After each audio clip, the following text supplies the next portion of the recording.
Kemudian katanya siapa yang mengambilnya tanpa ketamakan, yakni siapa yang dapat harta itu tanpa dasar tamak atau menginginkan yang melampau atau dengan meminta-minta, maka ia akan memperolehi berkah, yakni harta yang didapat.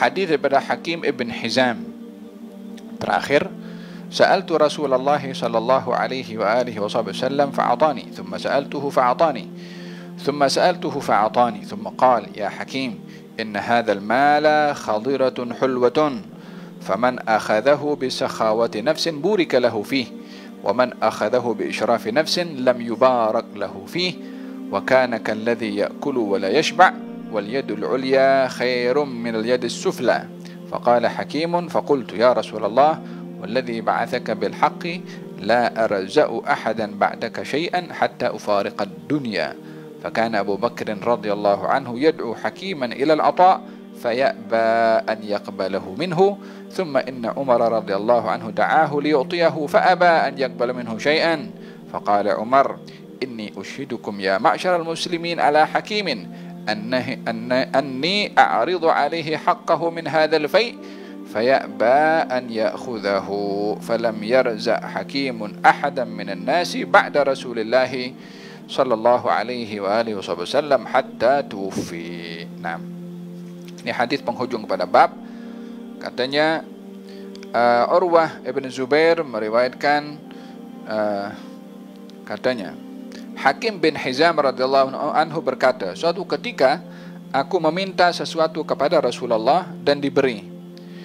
Kembali aku meminta kepadanya dan diberi. Setelah itu aku meminta sekali lagi, lalu diberi. Kemudian Rasulullah bersabda, 3 kali minta, 3 kali diberi. Wahai Hakim, katanya, harta itu seperti buah manis yang segar.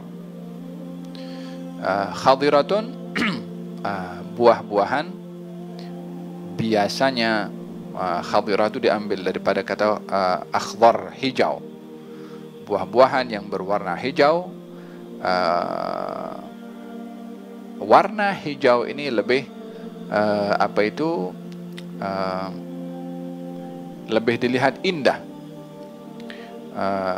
Dalam Al-Quranul Karim pakaian ahli syurga itu warnanya adalah khudrin, pakaiannya adalah berwarna hijau. Apa itu? Dalam surat Al-Kahfi. Bukan karena saya pakai baju hijau, memang kita ambil berkat juga pakai baju hijau. InsyaAllah ja'alallahu yakum min ahlil jannah. InsyaAllah Allah jadikan kita semua penghuni syurga, InsyaAllah ya Rabbal Alamin, ya Rabbal Alamin. فضلا منك وإحسانا يا رب العالمين لا بأعمالنا ولا بأفعالنا يا رب العالمين يا الله. Nah,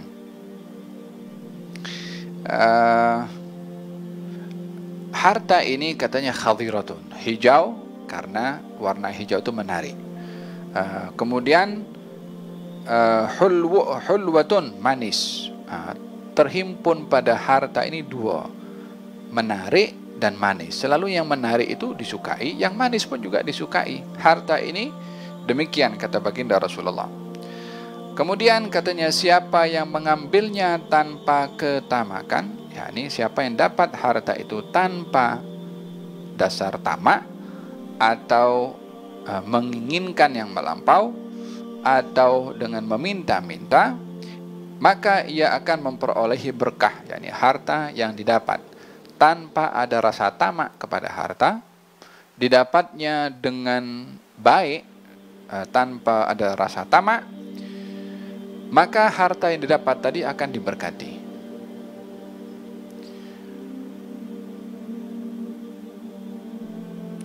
Dan yang mengambilnya dengan tamak tidak akan memperolehi berkah darinya. Yang mencari harta atau dapat harta karena tamak kepada harta, tak ada berkatnya pada harta. Tak ada berkat, maksudnya orangnya tak merasa cukup dengan harta itu, atau hartanya tak mencukupi walaupun dapat apa yang diinginkan. Apa sebabnya? Tamak tadi itu yang menghilangkan berkah. Rakus tadi yang menghilangkan berkat harta.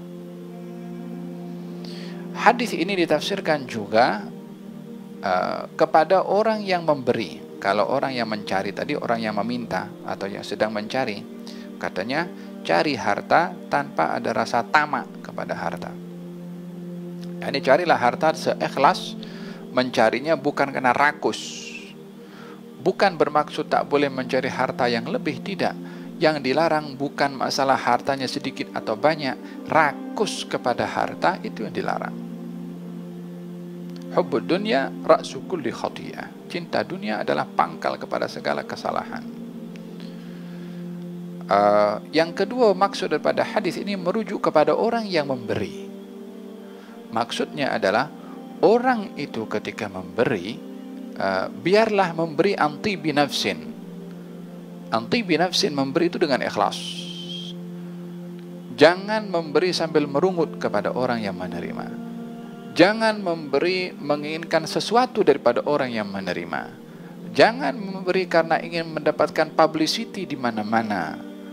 Jadi hadis ini, yakni dzu haddain, yakni mempunyai dua, ditujukan kepada si penerima atau orang yang mencari untuk tidak rakus, dan kepada yang memberi untuk tidak niat yang tidak baik, seperti niat untuk menginginkan sesuatu daripada yang beri, ataupun pujian, sanjungan dan seumpamanya. Harta yang didapat dengan baik tadi akan diberkati. Dengan ikhlas, tidak tamak, maka akan diberkati. Sebaliknya, kalau dicari harta tadi dengan tamak, rakus, walaupun dapat, harta tadi tidak akan membawa barakah.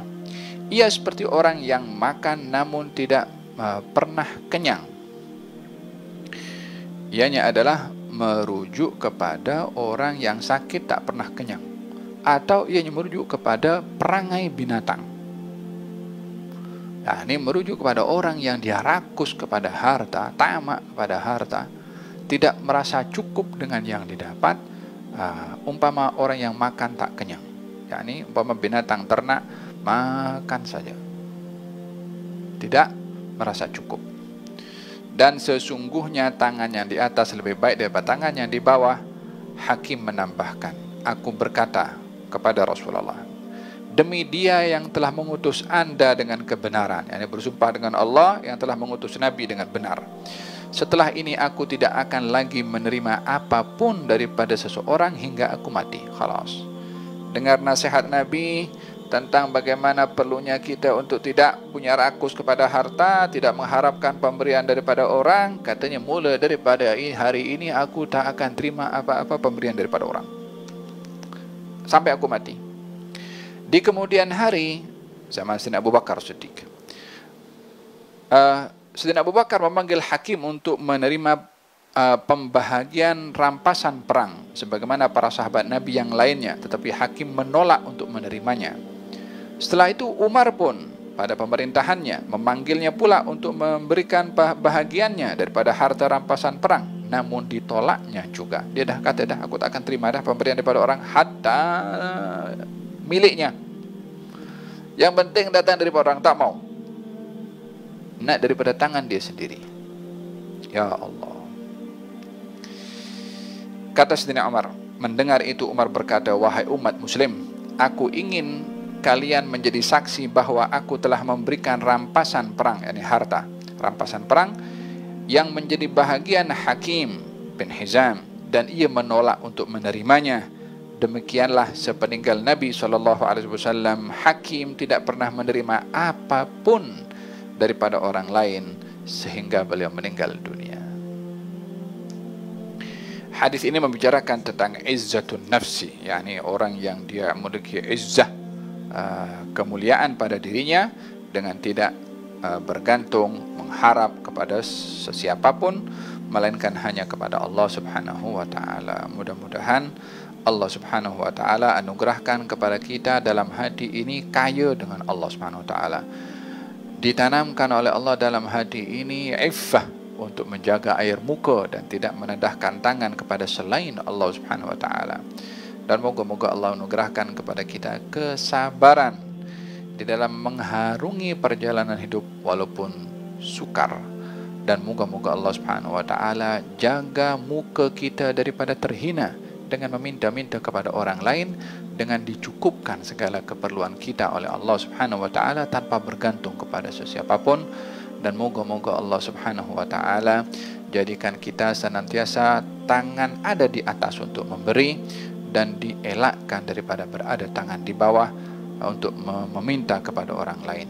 Dan moga-moga Allah Subhanahu wa taala jadikan kita orang yang mendatangkan manfaat untuk orang ramai, dan moga-moga Allah Subhanahu wa taala lindungi kita, rezeki kita diberi barakah oleh Allah Subhanahu wa taala, dan diberikan manisnya muamalah dengan Allah Subhanahu wa taala, dan digolongkan oleh Allah dalam golongan ahli syurga insyaallah, min ghairi sabiqati adzabin wala ihsabin wala tawbikhin birahmatika ya arhamar rahim.